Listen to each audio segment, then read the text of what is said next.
Magandang araw pong muli sa inyo lahat, mga minamahal po namin mga kaibigan. Tayo po ay patuloy na nagagalak sapagkat ang Diyos ang siyang nagpapala po sa ating programa at sa pamamagitan din ng programang ito ay lalo pang dumarami ang mga kaibigan natin na pinagpapala ng ating Panginoon. Ako pong muli inyong lingkod, Pastor Ben Casimiro, at sa pagpapatuloy po ng ating pag-aaral sa ating leksyon ay muli po natin makakasama si Pastor Elioma. Welcome, Pastor, sa ating programa. Salamat, Pastor. Maaari nating ipagpatuloy ang pagtalakay sa mahalagang paksa na dapat maunawaan ng karamihan sapagkat ito ay nararanasan ng bawat isa sa araw-araw at naging bahagi ng ating pakikisalamuha sa mga taong ating nakakasama. Ang atin pong paksang tatalakayin ngayon ay pinamagatang mga kapwa sundalo at tayo po ay nasa atin ng ika-8 leksyon. Sa pag-aaral nito, makita po natin kung paano ang ating Panginoon sa dakilang tunggalian ay nagtagumpay.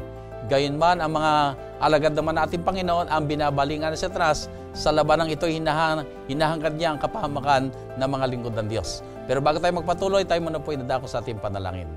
Tayo po ay manalangin. Ama naming Diyos na nasa mga langit, napakabuti po ninyo sa amin, ganun din naman sa aming mga masugid na mga taga-subaybay.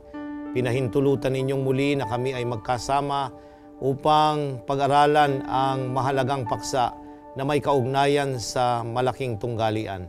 Panginoon, magdala po kayo ng kalinawan ng isip at pangunawa sa aming pagbasa at pagtunghay sa inyong salita. Pagpalain ang bawat isa sa amin. Nawa ay makamta namin ang tunay na pagkaunawa ng inyong makapangyarihang salita na babago ng aming mga buhay.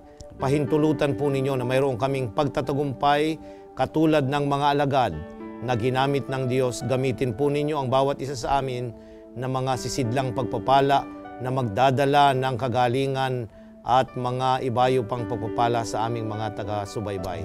Patawarin niyo ang aming mga kasalanan sa pangalan ng Panginoong Hesus. Amen. Maraming salamat, Pastor, sa iyong panalangin. Tunghayan na po natin ang ating pag-aaral na kung saan makita natin ang nagpapatuloy na tunggalian sa pagitan ni Kristo at ni Satanas. Sa tunggalian ito ay makita po natin kung paano ang Diyos ay nagtatagumpay. Gayunman ay ang ating Panginoon ay may mga tinawag na kanyang mga maging alagad, pero ang mga alagad nito ay alam nating hayag ang kanilang mga kahinaan. Ano ba itong mga kahinaan nila na ito na maaring sa pamamagitan nito ay magtatagumpay naman din ng kaaway? Pastor. Pastor, bago ko sagutin ang iyong katanungan, ay magandang tunghayan natin yung susing talata ng ating pag-aaral na masusumpungan sa sulat ni Apostol Lucas. Ang kabanata ay 24, ang talata ay 32. Sa amin pong mga taga-subaybay, ang Kapitulo 24, ang talatang 32, ang susing salata ng ating pag-aaral na nakasentro dito ang karanasan ng mga alagad, lalong-lalo na yung alagad na nakasama ng Hesus pagkatapos na siya ay mabuhay na maguli mula sa mga matay. Akin pong babasahin. At sila'y nangagsambihan, hindi baga nag-aalab ang ating puso sa loob natin habang tayo'y kinakausap niya sa daan, samantalang binubuksan niya sa atin ang mga kasulatan. Pastor, ang pangungusap na ito ay pangungusap nung dalawang alagad na naglalakbay ng hapon ng linggo papauwi doon sa kanilang tahanan sa Emmaus Road. At dito ay alam natin yung karanasan na sila'y nagpunta sa Emmaus sapagkat ang kanilang mga buhay ay nasa panganib. Natatakot sila. Katatapos lamang ng trahedya na nangyari sa kanilang Panginoon, alam nila na ang ating Panginoong Hesus sa kabanatang ito ay nabayubay sa krus, pinahirapan, subalit siya ay inilibing. At nang umaga ng pagkabuhay, ay may mga ilan sa kanila na hindi nakasama ng ating Panginoong Hesus. At marahil ay nagtataka sila kung bakit wala na ang bangkay ng Panginoon doon. At ang dalawang ito ay hindi nila nakita ang Hesus marahil na nabuhay. Kaya nga dito nagpakita ang ating Panginoong Hesus. Ang tagpong ito ay napakahalaga sapagkat dito, Pastor, binago yung pagkaunawa nila kung sino si Hesus at ano talaga ang kanyang misyon nang siya'y naparito sa balat ng lupa. Ibig sabihin ito yung sandali na pinag-uusap-usapan at hayag doon sa Jerusalem ang pangyayari na ganap noong nakaraang Biyernes na kung saan ipinako ang ating Panginoon Hesus. Dito nakita natin kung paano ang mga tao na akay na balikan. Ano ba sinasabi ng banal na kasulatan? At ang Kristo ay kanilang pinag-uusapan. Pero nakakalungkot na ang ating Panginoong Hesus ay nabuhay na maguli, lumakad na kasama nila, na para bagang ordinaryo lamang na kasama nila pero hindi nila nakilala. Hindi nila nakilala, Pastor. At nang ang Panginoong Hesus ay nagpatuloy na makasama nila, nakikain pa ang Panginoong kasama nila dito Subalit nang sabihin niya na ano nga ang nangyari? Kasi parang hindi alam niyang Panginoon kung ano ang nangyari. Kaya nga't binaybay nila yung mga nangyari. At ang sabi niya, hindi ba ninyo nalalaman na kinakailangang matupad ang mga nakasulat saan? Sa lumang tipan, sa banal na kasulatan na naroon sa kanilang kapanahunan. At nang ito'y sabihin niya na naganap sa kanya, ay nabuksan ang kanilang mga pangunawa at kanilang naunawaan na ang kasama nila ay walang iba kundi ang ating Panginoong Hesus. Dito makita natin, Pastor, na parang hindi sila masyadong nagbigay ng pansin kung sino yung nakasabay nila sa kanilang paglalakbay sa daan ng Emmaus. Pero samantalang sila nag-uusap, ay nadinig nila kung paano isinasaysay ng Panginoon ng mga pangyayari. At dito nakita natin na buksan ang kanilang mga kaisipan at ang wika ngayon nag-umalab ang kanilang mga puso sapagkat ang salita ng Diyos ay kanilang naunawaan. Tama yun. Pastor, ganun sana ang karanasan natin Pag tayo nagbabasa ng kasulatan at naalaman natin yung mga bagay na nais ng Diyos na ipaunawa sa atin, ay sana magkaroon ng pananabik at nag-aalab yung ating pananabik na sumunod at mas malaman pa ng mas marami ang mga salita ng Diyos. Pastor, ito sana yung ating maging araw-araw na karanasan, na maging lifestyle natin na kung tayo man ay nagkukwentuhan, sa halip ng pinagkukwentuhan natin mga buhay na may buhay o chismisan ba o yung mga kahinaan o kamalian, ay ba't hindi bagkus ay ating pag-usapan ng salita ng Panginoon? At kung ito'y ating pag-aaralan, ang sabi rito ay mag-uumalab ang ating puso. Masasabi natin na ganito kabuti ang Panginoon at itong kanyang mga plano sa ating mga buhay, ay di sana ilalo pa tayong sisigla sa ating pananampalataya. Tama yun, Pastor. Kaya nga po ito ang ginamit na susing talata sa ating pag-aaral sapagkat yung karanasan ng mga alagad, nagiging karanasan din natin, Pastor. Maaari matagal na tayong nakasama sa pananampalataya, nagtiwala kay Kristo, tinanggap na natin siya bilang isang tagapagligtas at Panginoon. Pero sa mga araw-araw nating mga buhay, paano natin iniuugnay at paano natutupad yung kanyang mga aral at mga itinuro na magdala dapat ng pangunawa at kaalaman sa ating mga buhay? Pastor, alam po natin yung karanasan na ating Panginoon Jesus ay namatay na. Dito ay nakita natin kung paano sa malaking tunggalian ay panalo ang ating Panginoon Jesus. Sapagkat siya nagtagumpay laban sa kaaway na hindi siya bumigay sa mga tukso o pagsubok.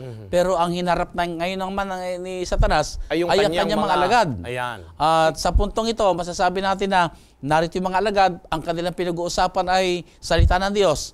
Ay kapag ganitong usapan, alam na natin ang punto ay talagang nagtatagumpay ang kabutihan. Sapagkat nag-uumalab ang kanilang mga puso, ibig sabihin ay nagtatagumpay ang Panginoon. Pero pagka naman ang kanilang direksyon ay kawalan ng pagtitiwala o yung mga tinatag nating mga siraan, ay di alam din natin na nagtatagumpay ay ang kaaway. Tama yun. So sana po mga minamahal na mga kaibigan ay palagi po tayong maging conscious na sa buhay nating ito ay narito ang malaking tunggaliang tuloy-tuloy na nagaganap sa ating mga buhay. Sa pamamagitan po ba ng ating mga pamumuhay, ng ating mga pag-iisip, ng ating mga pananalita at mga gawi, nagtatagumpay ang gawain ng Panginoon o ang kaaway ang nagtatagumpay na siya nagdiriwang sapagkat ay kanya nagiging kasangkapan sa pagpapasulong naman ng kanya rin mga hangaring mapahamak ang sangkatauhan. So, Pastor, pagpatuloy natin ating pag-aaral, dito makita naman natin ang pagkatawag kay Pedro. Dito ay merong karanasan si Pedro nung tawagin siya. Siya ay tiningnan ng Panginoon. At yun yung panahon na sandali na nakahuli sila ng maraming mga isda. Anong mga pangyayari na itong si Pedro ay nagkaroon ng pagtugon at siya ay naging alagad ng ating Panginoong Jesus? Ayan, Pastor, pansinin natin na pagkatapos ng ating Panginoong Jesus ay mabautismuhan at pagkatapos na siya ay tuksuhin sa ilang at magtagumpay, ang sumunod dito ay nanalangin ang ating Panginoong Hesus ng magdamag. Ang sabi ng banal na kasulatan, sapagkat naghahanda siya para tawagin ang kanyang mga tagasunod na mga piling alagad na magiging katuwang niya sa kanyang ministeryo ng 3.5 taon dito sa balat ng lupa. So, ibig sabihin bago niya ginawa ang pagtawag, ang pagpapasimula ng paghira sa mga alagad, ay ginawa muna niya ang matimtimang pananalangin. Na magdamag siyang nanalangin upang kung magkagayon ay hindi siya magkamali sa pagpili. Ayan. At narito na nga, nagpasimula na ngayon. Ano ba nakita niya kay Pedro para si Pedro ang mahirang niya na maging alagad. Ayan, Pastor. Sa lahat ng mga alagad, kung babaybayin natin, yung 12, ang pinakapopular sa banal na kasulatan ay si Pedro. At dito rin, sa taong ito, makikita na natin kaagad yung kaisipan na hindi sakdal ang mga tinawag ng Diyos na maglingkod sa Kanya ng mga alagad. Si Pedro ay meron ding ugali na hindi angkop doon sa pagtingin ng Panginoon na tama sa kanyang buhay. Ibig sabihin, Pastor, nito ay, kung ako siguro ang Panginoon, hindi si Pedro ang aking pipiliin. Hindi siya yung dapat na mapili ko, kundi hahanap marahil ako na iba pa. Tama yun. Pero narito nga tayo sa punto na marahil ay may nakita ang Panginoon sa kanya, kaya siya pinili sa kabila ng kanyang mga kahinaan. Pastor, tingnan natin at tunghayan ang tala ng Lucas, Kapitulo 5, ang talata ay 6 hanggang 8. Ang kapitulo ay 5, ang talata ay 6 hanggang 8. Aking babaybayin. At nang magawa nila ito, ay nakahuli sila ng lubhang maraming isda at nagkumpupunit ang kanilang mga lambat. At kinawayan nila ang mga kasamahan sa isang daong upang magsilapit at sila'y tulungan. At sila'y nagsilapit at nangapuno ang 2 daong, anupat sila'y nagpasimulang lulubog. Datapwat nang makita ni Simon Pedro, ay nagpatira pa sa mga tuhod ni Jesus na nagsasabi, "Lumayo ka sa akin, sapagat ako'y taong makasalanan, O Panginoon." Narito ang tagpo. Magdamag ng isda, kasi mangingisda sila doon sa dagat ng Galilea. Okay? Taga doon yung 11 dalagad. Iisa lang ang taga Judea, si Judas lang eh. So yung 11 alagad, taga doon sa Northern Galilee. Doon sila. At ang karamihan sa kanila, dahil sila ay malapit sa dagat, di ang kanilang gawain ay mangingisda. Magdamag silang nanghuhuli ng isda. Pero wala silang nahuli. Kaya nga't hinuhugasan nila yung kanilang mga lambat nang sila'y makita ni Jesus. At nang makita nila si Jesus, ay nagsalita ang Panginoon at ang sabi niya ay, ihagis nyo ang inyong mga lambat. Nasa dalampasigan yun eh. Wala sila doon sa laot, kundi nandito na, naguhugas na nga eh. At marahil ay maisip natin na kung sasamahan pa marahil nila, ay kilala nila ang isa't si Ron, ay sila yung mga isda. Mangingisda. Sino ba itong nag-uutos na Karpintero. Hindi naman nila nakasama sa pangingisda. Ay utusan pa silang para bagang sila walang alam sa pangingisda. Pero gayon pa man ay Sumunod. sumunod. Yun ang isang pansinin natin, Pastor. Si Pedro ay expert na sabihin nating mangingisda. Pero ang ating Panginoong Hesus ay isang walang karanasan sa pangingisda. Isang karpintero, alawagi sabi natin. Pero pinakinggan ni Pedro. Ang tanong mo kanina ay, ano ang nakita ng ating Panginoon kay Pedro? Nakita niya na marunong sumunod si Pedro. Ikalawa, Pastor, noong makahuli sila ng napakarami, ay tinanggap niya yung kanyang pagiging ano ba ang kasalanan doon? Pero tinanggap niya na siya ay aba at makasalanan. Napakaganda yung sumunod naman siya. Ano ang kasalanan niyang nagawa doon? Pero nakita niya na kulang siya sa pananampalataya. Kaya nga, nang pagpalain siya ng Panginoon at binigyan sila ng maraming mga huli, naramdaman niya na yun ay pagpapala na galing sa Diyos. Hindi doon sa kanilang karanasan o yung kanilang kagalingan ng panghuhuli at panglalambat ng mga isda ang nagbibigay ng tagumpay, kundi ang Diyos ang nagbibigay ng tagumpay. Ito yung nature na nakita ng Panginoong Hesus kay Pedro. Ibig sabihin pagkatapos niya maging karanasan na sumunod sa ating Panginoong Hesus, ay ginawa niya, pero nung makakuha ng maraming huli, marahil na natigilan siya. Paano nangyari ito? Ay sila magdamag na nangingisda walang huli, ay ngayon ay bigla-bigla nakahuli na napakarami. At sino ba itong nag-utos sa kanya? At ang sumunod, Pastor, ay di ba dapat ay mag-concentrate sila kasi ang daming huli. Pero ang tagpo ay nagsabing iniwan nila yung kanilang mga huli at sumunod kay Jesus. Ma-imagine natin, Pastor, ito ay isang malaking kayamanan na. Sa isang mangingisda, lalo digit yung karanasan nilang walang huli, ay yung makahuli ka lang ng konti, okay na. Pero ito'y nakahuli ng napakarami. Dalawang barangay. At ang kayamanan ng mga mangingisda ay yung maraming huling isda. Pero narito ngayon ang sitwasyon na sa kabila ng marami nilang mga huli, ay ito'y kanyang iniwanan. Yan. Kasi naunawaan nila na ang panukala ng Diyos ay hindi yung tunay na isda ang kanilang uhulihin. Mula ng araw na yaon, nang sumunod sila kay Jesus, ay sila'y maging mamamalakaya o mga fisher ng mga tao. Tatawag sila at gagamitin ng mga tao na iba't ibang klase na mabago ng biyaya nung kapangyarihan na ipinakita ng umagang iyon sa kanila, yun din ang kapangyarihang babago sa mga tao, Pastor. Dito, Pastor, makita natin yung panawagan ng Panginoon kay Pedro.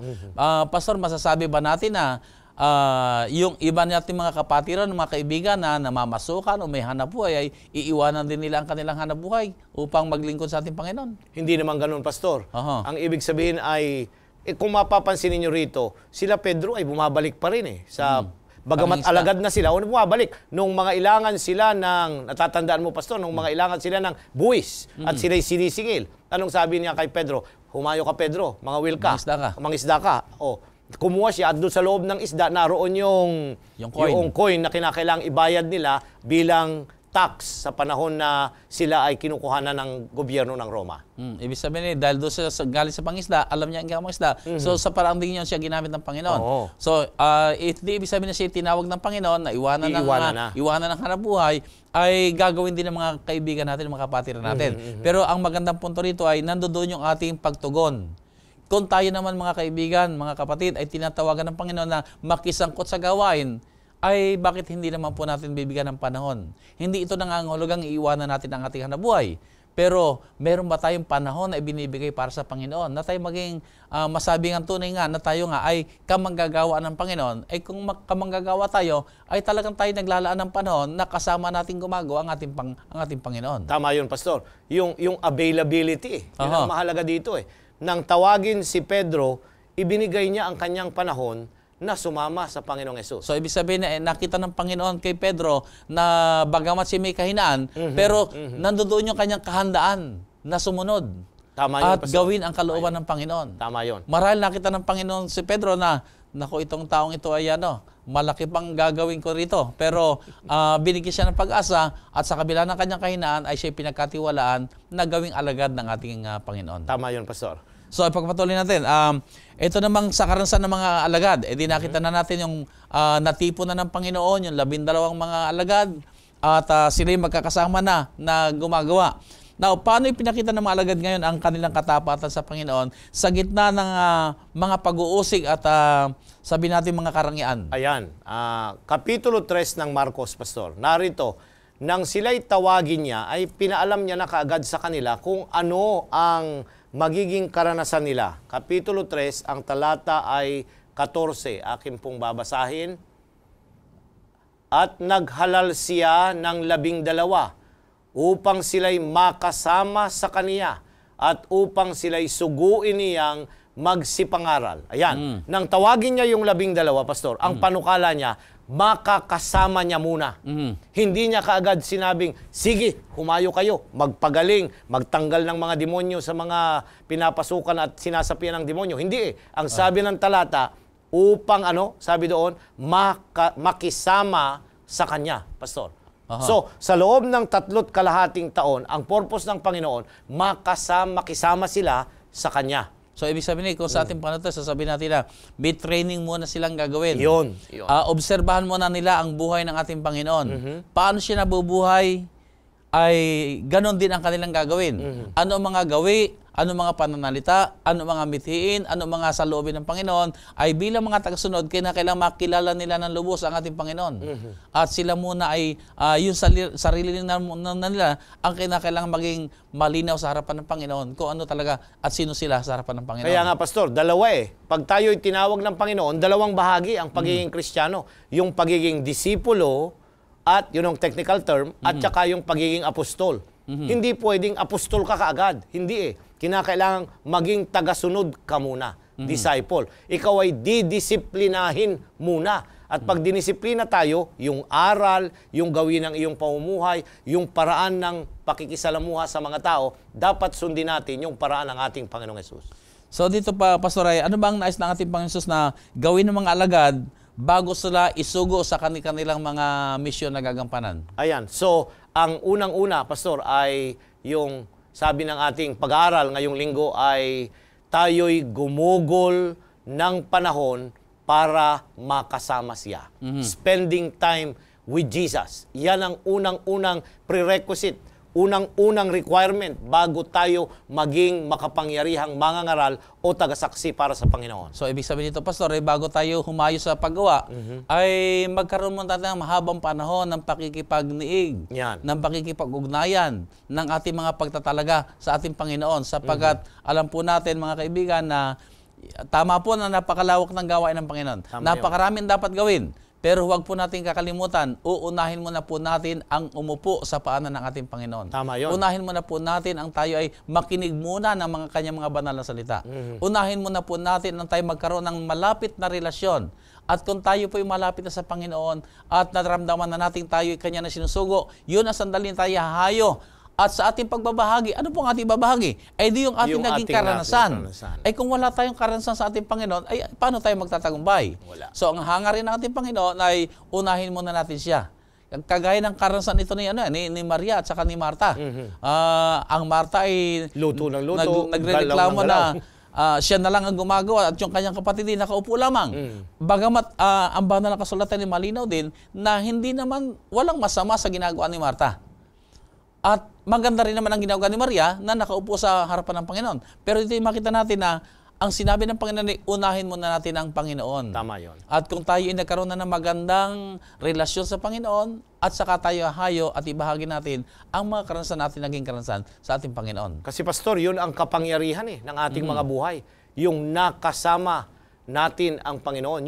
Yun ang sa mga susunod na leksyon natin ay yun ang sikreto ng mga alagad nung makita ng mga Sanhedrin at mga Hudyo yung mga alagad. Ang sabi, kahit na sila ay mga walang pinag-aralan ay na sila'y nakasama at nakaliig ng Panginoon sa kanyang ministeryo. Ako, Pastor, meron din mga karanasan na pagka nagbababad ako sa mataimtim na pag-aaral ng Biblia. At ito'y aking sinasakabuhayan din.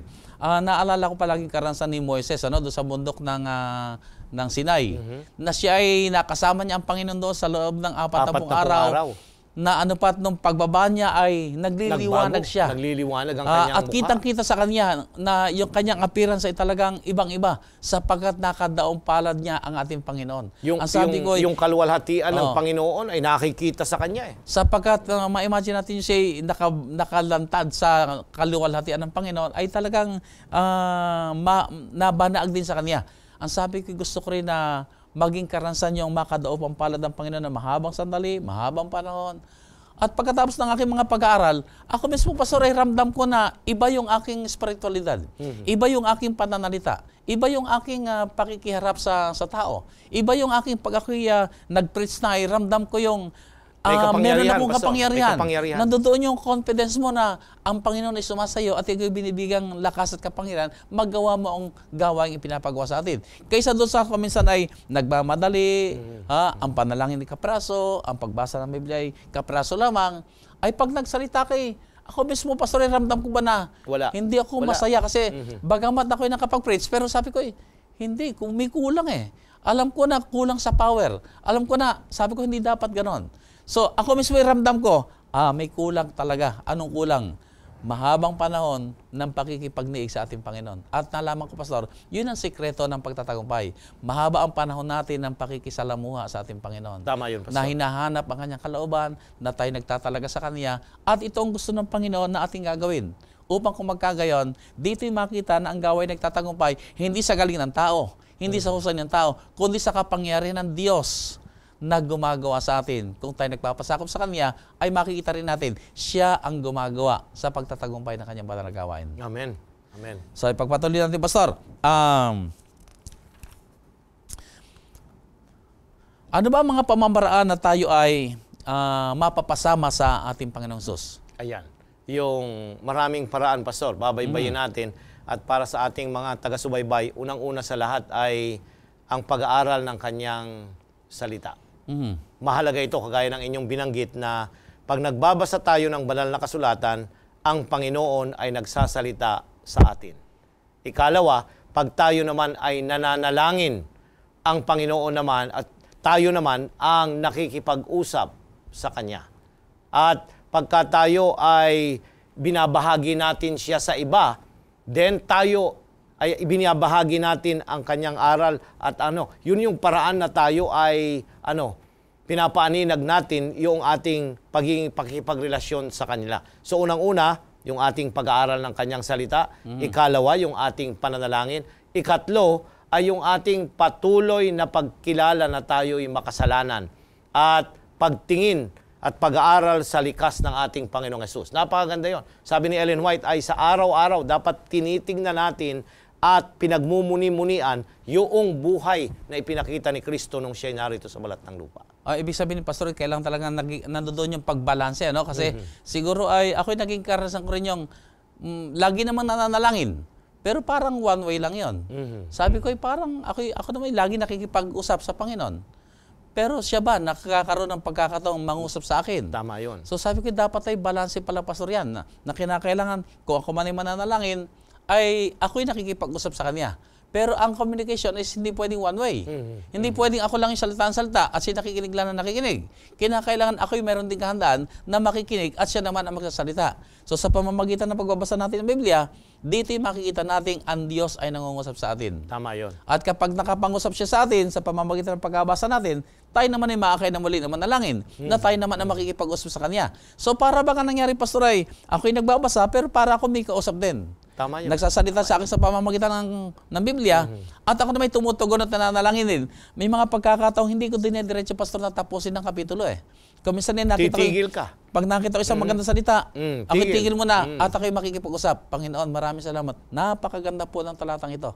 Kaya, Pastor, alam mo, ginagawa ko ngayon ay araw-araw yung ating serye ng yung daily Bible reading ay babasahin ko ang buong talata, ang buong kapitulo. At pag nabasa ko na, ako'y nananalangin, Panginoon, mahaba itong aking nabasa. Maaari ba, Panginoon, na magbigay kayo sa akin isang specific na mensahe na gusto mong ituro sa akin sa araw na ito o ipaunawa sa akin sa araw na ito? Isang talata lamang. So muli akong mabasa sa talata pa rin yun at makita ko may mga talata na inaakay niya ako na ito ang mensahe ko para sa iyo sa araw na ito. Tama yun, Pastor. So, pagka ganito ngayon, pagkatapos ang aking gagawin ngayon, susulat ako ng ilang mga naramdaman ko sa talatang yun at ito ngayon ang aking isinishare. At available naman ang ating mga tinatawag na yung Facebook natin, edi akin na rin isinishare. At ang aking kaisipan ng Panginoon, ako'y nakinabang sa talatang ito, sana po ay ang makakabasa nito ay makinabang din at pagpalain din. So nandoon yung hindi lamang nakipag-usap sa akin ng Panginoon sa pamamagitan ng Biblia, ako'y nakipag-usap din sa Kanya sa pamamagitan ng panalangin, at narito naman ngayon yung pagbabahagi, pag-share ng Kanyang salita upang kumagagayon. Ako'y, kasi Pastor, pinapanalangin ko, araw-araw ay, Panginoon, gawin mo akong kapakipakinabang. So, at naramdaman ko, dito tayo lumalakas sa ating pananampalataya, sa ating relasyon sa Panginoon, sa ating pakikipagkapwa-tao, ay lalong gumaganda. So napakaganda ng ating pag-aaral dito na tinatalakay na mga pamamaraan na tayo ay maramdaman natin kasama natin ang Panginoon. So ano pa, Pastor, ang ating makita na masasabi? Ikaw, Pastor, paano mo masasabi na kasama mo ang Panginoon? Yung meron kang confidence ba na kasama ko ang Panginoon? Kahit nagkakagulo rito, wala akong dapat ikatakot. Yan, tama yun, Pastor. Kasi makikita natin sa ating mga personal na mga buhay ay unang-una, pagka tayo ay merong ginagawang mga kapasyahan. Kung tayo ay gumugol ng panahong kasama ng Panginoon na nag-aral ng Kanyang salita at nanalangin, pag tayo ay gumawa ng kapasyahan, Pastor, ipinakikita niya kung ano yung option na tama na dapat nating gawin. Pero pagka yung hindi ka nananalangin, hindi ka nagbabasa ng Biblia, wala kang panahong ginugol na makasama siya in your devotional time, ay makikita mo na pagka ikaw ay nagpasya, sunod-sunod yung mga kapasyahan kung minsan na hindi tama. Pero, pag tayo ay lubos na malapit sa Panginoon, lahat-lahat, ultimong mga detalye, ultimong pagbili sa grocery, bibigyan ka ng kapasyahan ng Panginoon at sasabihin niya, ito ang tama, ito ang magagamit mo. Pati yung mga halaga kung minsan ay pinapakita ng Panginoon para sa atin. So, yan ang nagiging kapakinabangan na alam natin na kasama natin ng Panginoon. Okay. Maging ang pagpili ng mga bibili natin, maging ang mga pasya na ating gagawin, ay gumagawa ng kaibahan yung alam mo na kasama natin ating Panginoon. At yung sinabi mo, Pastor, na sa ating mga personal na karanasan, pagka napakalapit natin sa Panginoon, ano man ang ating ginagawa, ito, nagtatrabaho man tayo o nakikisalamuha sa mga tao, ang Diyos ay napakalapit sa atin. Kagaya sa akin, pag ako'y nagtuturo sa aking mga estudyante sa ating kolehiyo, ay nararamdaman ko pagka yung ako'y napakalapit sa Panginoon, ang mga estudyante ay napagpapala, lumalapit sila at nag-o-open ang kanilang mga suliranin at humihingi ng panalangin dahil ang tingin nila parang ang lapit-lapit ko sa Panginoon. At ganun din sa atin. Alam kong ganun din ang karanasan. Lumalapit yung mga kapatid na humihingi ng payo, nagkakaroon tayo ng mas malawak na pangunawa sa kanilang mga karanasan. At ito, Pastor, ay isang napakalaking hamon na nais nating dali sa ating mga taga-subaybay na kung tayo po'y malapit sa Panginoon, tayo po mismo ay makakasumpong na talagang may kaibahan ang ating buhay kapag po tayo ay nananahan ng malapit sa ating Panginoon. So, Pastor, sa pagpatuloy natin pag-aral, ang ating Panginoon Jesus ay gumagawa ng mga pagpapagaling, siya ay nagtuturo, sa harapan ng maraming mga alagad at maraming mga tao, at siya nagbabahagi ng iba't ibang mga kwento, ng mga talinhaga. Now, paano ipinapahayag ng ating Panginoon Jesus ang malaking tunggalian sa pamamagitan ng mga isinasalaysay niya mga talinhagang ito? Napakaganda ng katanungan, Pastor. Nang nagtuturo ang ating Panginoong Jesus, mga talinhaga o maiikling kwento na mayroong leksyon ang kanyang ipinapakita. Baybayin natin ang isang halimbawa, Pastor, dito sa Marcos Kapitulo 4, ang talata ay 35 hanggang 41. Marcos Kapitulo 4, 35 hanggang 41. Aking babaybayin. At ng araw ding yaon, ng gabi na, ay sinabi niya sa kanila, tumawid tayo sa kabilang ibayo. At pagkaiwan ng karamihan, ay kanilang dinala siya sa daong, ayon sa kanyang kalagayan, at mayroon siyang kasamang ibang mga daong, at nagbangon ang isang malakas na bagyo na sinasalpukan ang daong ng mga alon, na anupat ang daong ay halos natitigib, at siya'y natutulog sa hulihan ng ibabaw ng kutson, at siya'y ginising nila, at sinabi sa kanila, Guro, wala bagang anuman sa iyo na mapahamak tayo? At gumising siya, at sinaway ang hangin, at sinabi sa dagat, pumayapa, tumahimik ka, at humimpi ang hangin, at humusay na totoo ang panahon. At sinabi niya sa kanila, bakit tayo nangatakot? Wala pa baga kayong pananampalataya? At sila'y nangatakot na lubha, at sila'y nangagsasambitan, bihan, sino ito? At pati ang hangin at ang dagat ay tumatalima sa kaniya. Pastor, narito na ang karamihan sa mga pagtuturo ng ating Panginoong Hesus, siya ay nasa kalagitnaan ng kalikasan. Yung kanyang mga talinhagang binabanggit ay bahagi ng kalikasan, kagaya ng mga nagtatanim, mga hayop, kagaya ng nawalang tupa. At dito, pagkatapos ng araw na yaon, sila ay tumawid ng dagat at natulog at pagod ang ating Panginoong Hesus sa kanyang ginagawang pagtuturo at pagpapagaling, ay anong nangyari? Nagkaroon ng malakas na unos sa kalagitnaan ng dagat. At humahampas ang malalaking alon at yung kanilang munting barangay ay marahil ay maaari ng lumubog. Ay 12 sila plus ang Panginoong Hesus. At nandoon yung pagkatakot nila na hindi ba parang wala bang pakialam ang Panginoon na tayo mamamatay na. Ibig sabihin, ganun katindi ang sinapit nilang karanasan doon sa laot, na kung isipin natin, sila na may mga mangingisda. Pero sa matinding takot, ibig sabihin, talagang iba yung karanasan nilang dinaranan.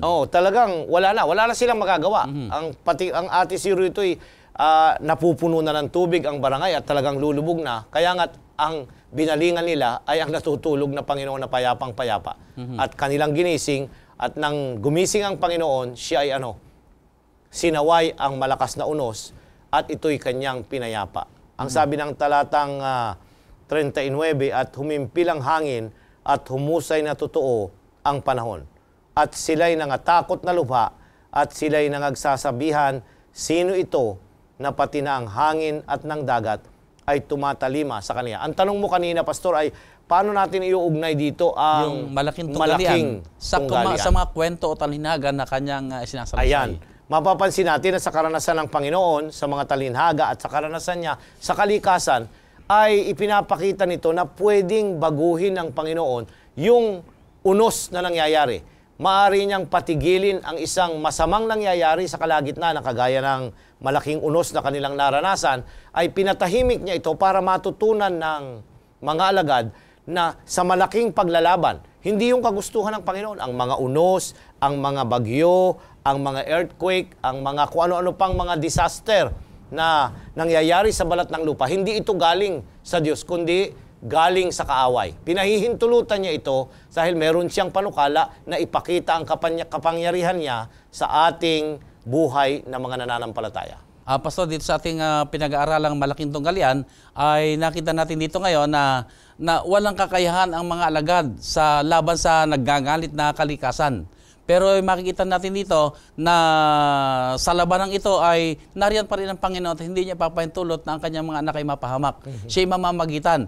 Bagamat sinasabi ng mga alagad na mamamatay tayo sapagkat ang Panginoon natutulog at masama ang panahon, pero sa paggising natin Panginoon kanya pinakita na siya ang may control.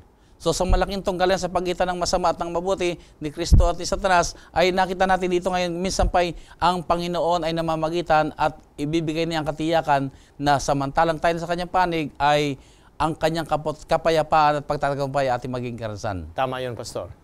So ay pagpatuloy natin, Pastor, dito sa ating pag-aral, paano tayo dapat maging maingat naman sa paggamit ng ating kalayaang pumili gaya ng pagsunod ng kalikasan kay Kristo? Kasi kanina nakita natin, yung nagngangalit na masamang panahon ay sa salita ng Panginoon, sumunod. Pero itong mga alagad natin ito ay paano tayo magiging masunod-ring kagaya ng sa kalikasang sumusunod sa Kanya, na dito mapapakita natin yung tamang paggamit ng ating mga kalayaan ng pagpili. Alam mo, Pastor, kanina sa pasimula ay binaybay natin yung mga kahinaan ng mga alagad. At dito nakita yung kanilang kahinaan. Nagkulang ang kanilang pananampalataya. Sila ay nag-alinlangan. Ayan. So, ibig sabihin, Pastor, ay mapagkamisan ilalagay tayo sa sitwasyon, ipapahintulot din ng Diyos para makita rin natin yung ating kahinaan. Kasi kung minsan ay akala natin malakas na ako sa pananampalataya, matagal na akong may posisyon sa iglesia, kung ano man yun, na para bagang doon nakakapit yung ating kumpiyansa. Tama yun. So, ipapahintulot ng Panginoon ngayon tayo ay dumasa mahirap na sitwasyon para makilala nating mabuti ang ating mga sarili. At ngayon, sabi mo nga, ay dito inahayag yung kakulangan pa nila ng pananampalataya. At nang makita nila ito, di ba, question nila at ang sabi nila ay, sino ito? Sino ito na pati ang hangin at ang mabangis na panahon ay sumusunod sa Kanya? Ibig sabihin, kulang yung pagkaunawa nila na yung kanilang kasama't Panginoong sinundan ay meron ding kapangyarihan, hindi lamang sa kanilang mga buhay at sa mga may sakit, kundi may kapangyarihan din siya sa kalikasan na ito'y baguhin at maging pagpapala ito para sa ibig sabihin, Pastor, ay sa pamamagitan ng karanasang ito, nakita nila na kulang pa ang kanilang pagkakilala sa ating Panginoon. Na para baga nagulat pa sila na, bakit pati kalikasan ay nasunod sa Kanya?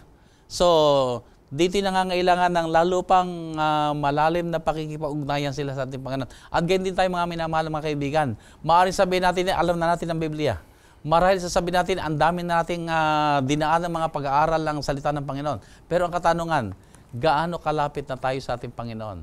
Gaano natin kakilala na ang ating Panginoon? Sa pagdaan natin sa mga pagsubok ng buhay, tayo po ba'y nakahanda na magsakripisyo alang-alang sa Kanya? O ang tayo tumatalikod sa Kanya sa panahon ng mga pangangailangan?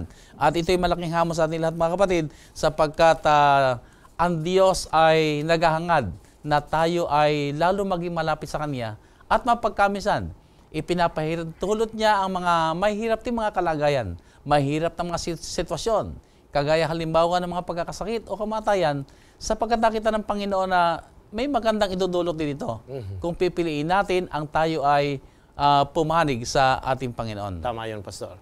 Pastor, sa pagpapatuloy na ating pag-aaral ay makita natin dito yung sino ba ang pinakadakila. Dito ay pinag-uusapan na rito ngayon ng ating Panginoon Jesus, yung kanyang pagpapahiwatig ng kanyang pamamaalam. At sa puntong ito ay nandoon ang kaisipan ng sino ba ang magiging pangunahin sa kanila? Sino ba ang uupo sa kanan? Sino ba ang uupo sa kaliwa? At sa ganitong usapin ay makita po natin na biglang parang nagkagulo. At dito malino natin makita, Pastor, yung malaking tunggalian na nagpapatuloy sa buhay ng mga alagad.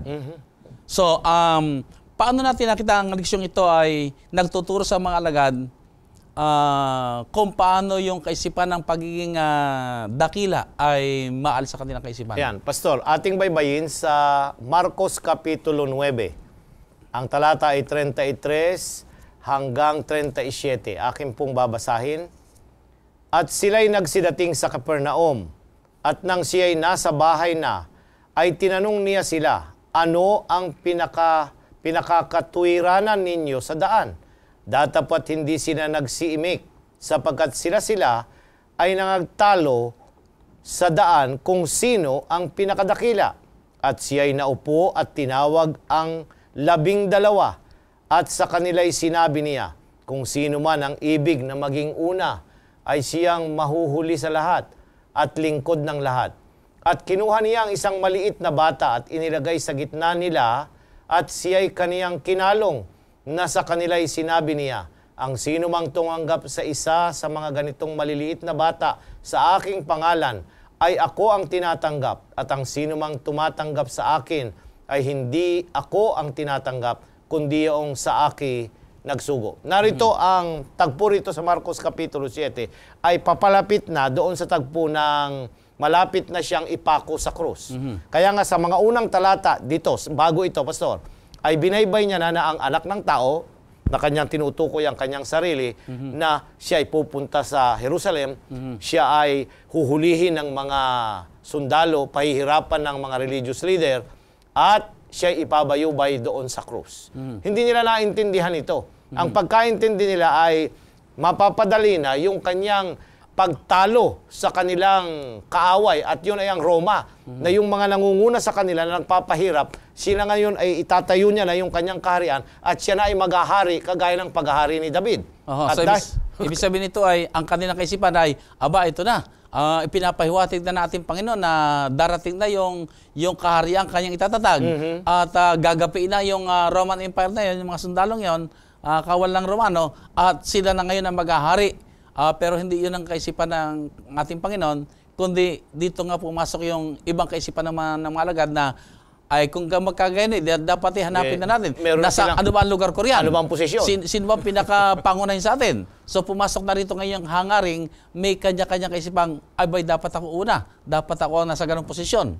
O sa ganitong kaisipan ay, paano naman gumawa ng suwestyon si Satanas na ang mga alagad ay magkaroon ng kakaibang kaisipan sa tinatawag na pagiging dakila sa lahat? Ayan, kasi ang concept ng dakila sa kanila ay yung ikaw ay nasa itaas. May posisyon ka. Ikaw ay pinaglilingkuran. Ang lahat ay yumuyuko at po, sir, lahat ang tawag sa iyo ganon. Pero sa ating Panginoong Hesus, binaliktad niya. Ang sabi niya, ang dakila rito, yung naglilingkod. So hindi sinuway ng Panginoon ang hangaring, ang sinuman ay magkaroon ng hangaring maging dakila. Hindi niya sinuway yun. Pero ipinakita niya kung ano ang kahulugan ng dakila. Na yung dakila o pinakadakila sa inyo, ang siyang gagawa ng paglilingkod sa inyo. Tama at yun. yung kaisipang yun ay maganda. Na kung gusto mo maging dakila, edi ikaw yung maging pangunahing taga-silbi. So sa puntong ito, nakita natin kung paano itinuturo ng Panginoon ang kakaibang kahulugan ng hangarin ng Panginoon at maging dakila. At ang pagiging dakila ay yung maging matuto tayo na maglingkod. Tama yun. Yung term na ginagamit natin, Pastor, ay tinuro ng Panginoon sa tagpong ito, yung servant leadership, na kung sino yung Pangulo, siya yung maglilingkod sa kanyang mga sinasakupan at sa kanyang mga tauhan. Hindi yung siya ang pinaglilingkuran. Ito yung concept ng pagiging dakila. Kaya nga ang ginamit niya rito ay isang bata ang kanyang kinuha na pagpakumbaba. Yung bata naman, di naman nag-aambisyon, Pastor. Yung maliit na bata ba, sasabihin niya kaagad na, ako ang presidente, ikaw ang aking alalay, ha? Hindi Sa kanila yung mga biro lang yun, pagka naglalaro sila ng ganyan. Pero sa ating medyo mature na, ay pag pinag-uusapan ng dakila, dapat may posisyon ako, iginagalang ako, marami akong pag-aari, at may mga tagasunod ako, may mga tauhan ako na isang sabi ko rito ay sumusunod. So, Pastor, sa puntong ito ay, ano ang ilan sa mga maikling pananaw at maliliit na bagay na kailangang madalisay pa sa buhay ng ating mga alagad? Ayan, Pastor. Dito sa buhay ng mga alagad ay unang-una, dapat yung pagpapakumbaba. Kulang sila sa pagpapakumbaba. Si Pedro sabi niya, sino ba ang pinakamagaling din Si Judas naman ay sabi niya, sino ba nagmamanage dito at nagtatago ng lahat ng pera ng grupo natin? Kaya nakikita nila yung kanilang mga abilidad. Hindi nila nakita yung kanilang mga kahinaan. Kaya isa ito na dapat makita. Yung kung tayo ay hindi natin nakikita na tayo'y aba at tayo'y mapagmataas, ay kulang. Hindi tayo pwedeng tunay na maglingkod sa Panginoon. Dapat ito yung unang-una. Ang sabi nga ni Ellen White ay ang unang leksyon na dapat matutunan sa paaralan ni Kristo ay ang pagpapakumbaba. Kasi habang naroon yung pagmamataas, ay hindi magandang tingin mo sa iyong kapwa. Habang nakikita mo ang sarili mo ang siyang pinakadakila, ay di ang tingin mo sa iba ay mga hamak o mababa na dapat ikaw ang paglingkuran. Ay kapag gano'n na pag-iisip, ay hindi tayo magiging kaugnay o katugma sa panukala ng Panginoon na naparito siya upang maglingkod. So gano'n din ang ating maging isipan. Pero para mangyari yun, kailangan ma-develop nga sa atin yung pagiging mapagpakumbaba. Tama yung Pastor. Kasi una ay isang pambagay ay yung self-importance. Yung masyadong mahalaga tayo at tayo ay mataas ang pinag-aralan, tayo ay ganito na ang naging karanasan, ang akala natin, sapat na yon para tayo qualify na maglingkod sa gawain ng Panginoon. Hindi Ang gusto ng Panginoon, pasakop tayo, kagaya nung dinidiin natin kanina, na ibigay natin ang ating sarili, ang ating mga talento para maging available tayo sa paglilingkod sa Diyos. So, paano natin sasabihin talaga na isang tao ba ay mapagpakumbaba? Ayan. Ang mapagpakumbaba... Yung halimbawa, kung minsan nagsasabi kasi na, ay naku, pasensya na kayo, mahirap lang kasi ako. Ay ito lang ang aking kaya. Yung may pagpapakumbaba ba yun? O paano ba natin, sa pananaw ng Panginoon, paano natin ipapaliwanag sa ating mga taga-subaybay na yung kaisipan ng Panginoon na tayo maging mapagpakumbaba? Ang pagpapakumbaba ay hindi yung pagtingin lamang na napakaliit sa ating sarili. Hindi Kasi pag ganun ang pagtingin mo, ito'y hindi rin sang-ayon sa banal na kasulatan. Kasi ang sabi ay, ang halaga natin ay titingnan natin sa pamamagitan ng krus. Nang nabayubay ang krus doon, ay mahalaga tayo sapagkat namatay siya at kawangis niya tayo. Kaya huwag nating titingnan ang ating sarili, bagamat kulang nga tayo siguro sa pinag-aralan. Kakaunti ang ating kayamanan o yung ating tinatangkilig dito sa balat ng lupa. Pero kung ang ating buhay ay sapat at sang-ayon sa Kanya at tayo ay nagpapagamit, ito ay isang paraan para makapaglingkod tayo sa Kanya ng tama. Ibig sabihin nito, Pastor, ay hindi rin tama yung sinasabi natin na yung tinatagwan na nagsiself-pity. Na palibasa, mahirap lang ako, palibasa, ito lang ang kaya kong ibigay, palibasa, wala akong nag-aralang kagaya nila, ay hindi yun ang mapagpakumbaba. Ay yun ang tinatawag na nakakaawa, ano? Pero ang panukala ng Panginoon ay yung tingnan natin ang ating kapwa na iniisip natin kung paano tayo mabigyan natin sila ng paglilingkod, paano natin sila maitaas, sapagkat sa ganung mga bagay na ipapahayag natin ang mga pagpapakumbaba, kagaya ng ating Panginoon. Tama yun, Pastor. Pastor, balikan natin yung 2 alagad kanina na naglalakbay doon sa daan ng Emmaus na nakasabay nila ang ating Panginoon Hesus. Pero hindi nila nakilala ang ating Panginoon Hesus samantalang sila nagkukwentuhan ngayon. Anong itinuturo nito sa atin at anong mahalagang leksyon ang maaaring mapulot natin mula sa karansang ito? Pastor, ang tagpong iyon ay ipinapakita na una, kulang sila sa pagkaunawa sa Panginoon. Marahil ay dahil hindi nila naunawaan kung ano ang laman ng banal na kasulatan. Kasi yung tinukoy na mga nangyari nung weekend na yon, mula Biyernes, Sabado, Linggo, nang mabayubay ang Kristo, pahirapan at mamatay at ilibing, lahat yun narito sa banal na kasulatan. Ibig sabihin, Pastor, alam nila yung banal na kasulatan. Alam ang Biblia. Pero hindi nila naunawaan. Hindi nila naunawaan. Nung naipaliwanag ito, bagamat alam nila yung salita ng Panginoon, nabasa nila yan, napakinggan nila yan, pero nung ang ating Panginoon sa nagpaliwanag, ay naging maliwanag sa kanila. Doon nga, sabi, nag-umapoy ang kanilang puso sa kagalakan na unawaan nila ang salita ng Panginoon. Tama yun, kasi ang isa pang bagay dito, Pastor, ay na hindi nila marahil nakilala ang Panginoong Hesus ay, of course, ang kanyang katawan ay glorified na ng ating Panginoong Hesus. Yung niluwalhati na. Ito yung pagiging karanasan. Binago ito yung karanasan ng ating Panginoon Hesus na siya ay nabuhay na maguli.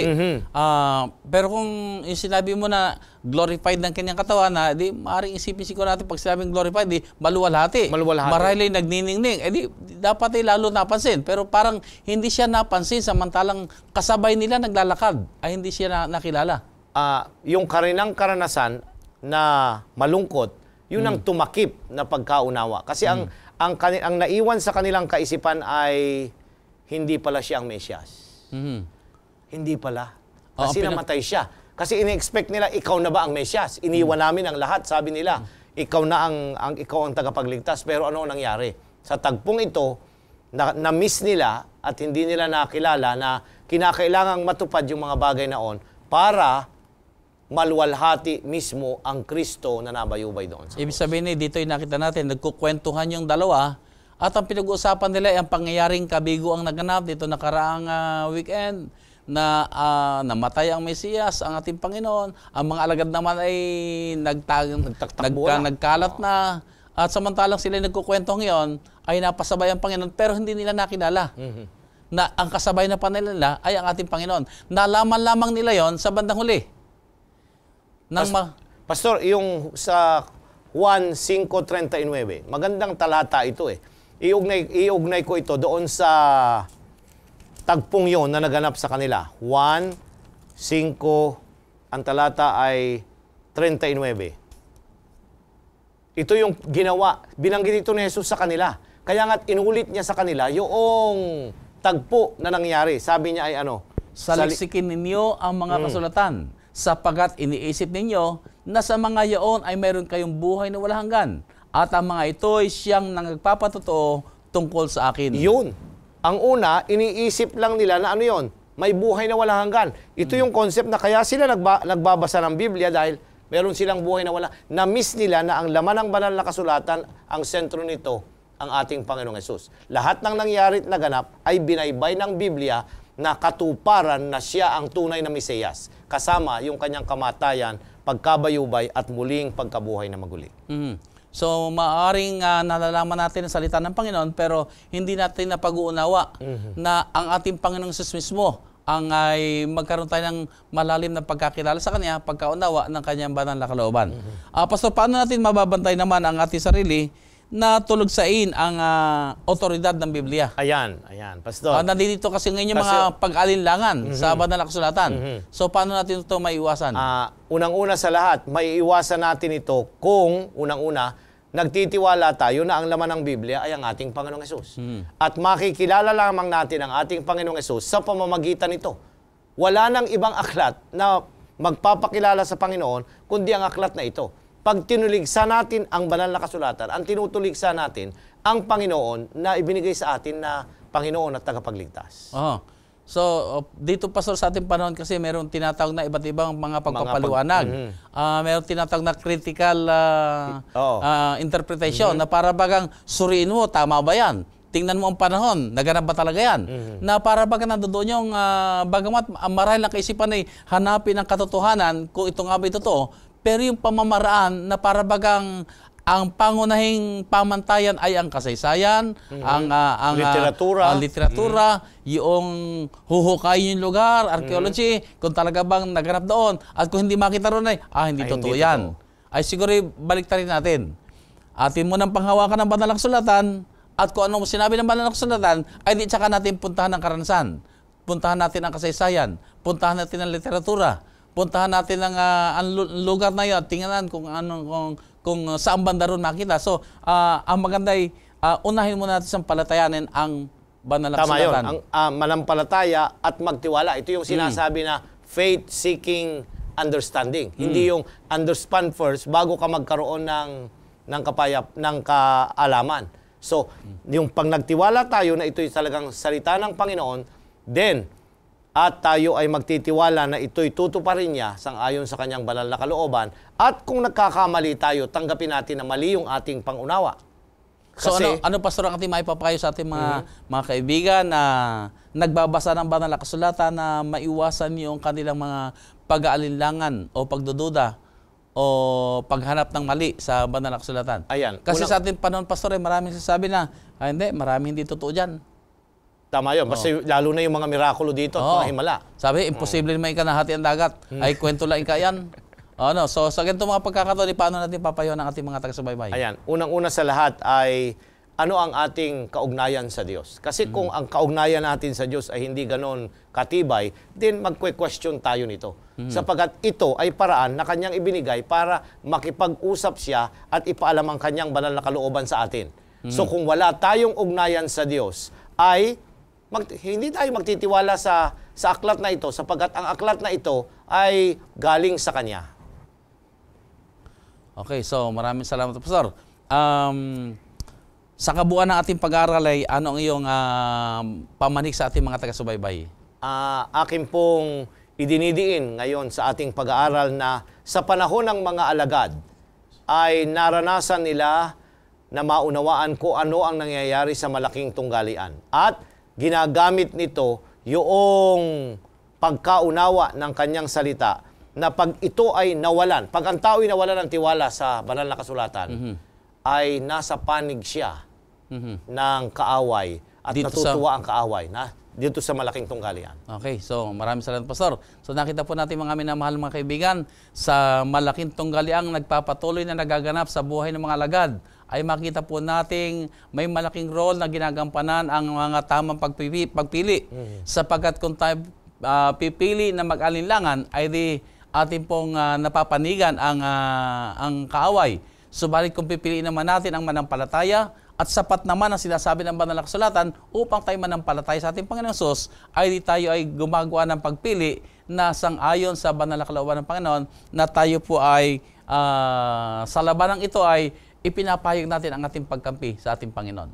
Sana po mga minamahal mga kaibigan, sa ating mga ginagawang pag-aaral ay patuloy po natin piliin ang ating Panginoon Hesus ay ating sampalatayanan.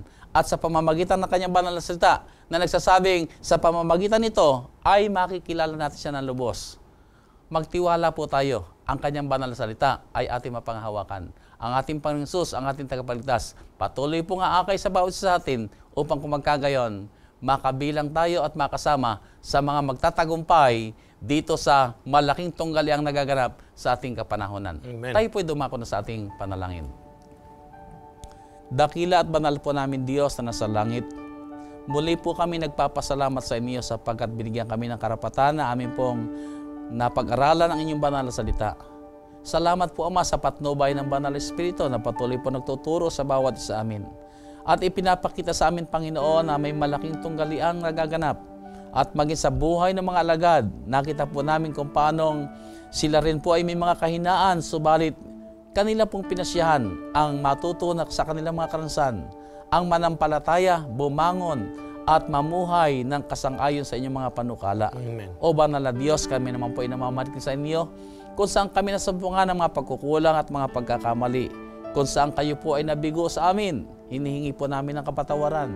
At hayaan po ninyo, Ama, sa pamamagitan ng ginawa namin pag-aaral nito, kami po ay patuloy na mabigyan ng inspirasyon.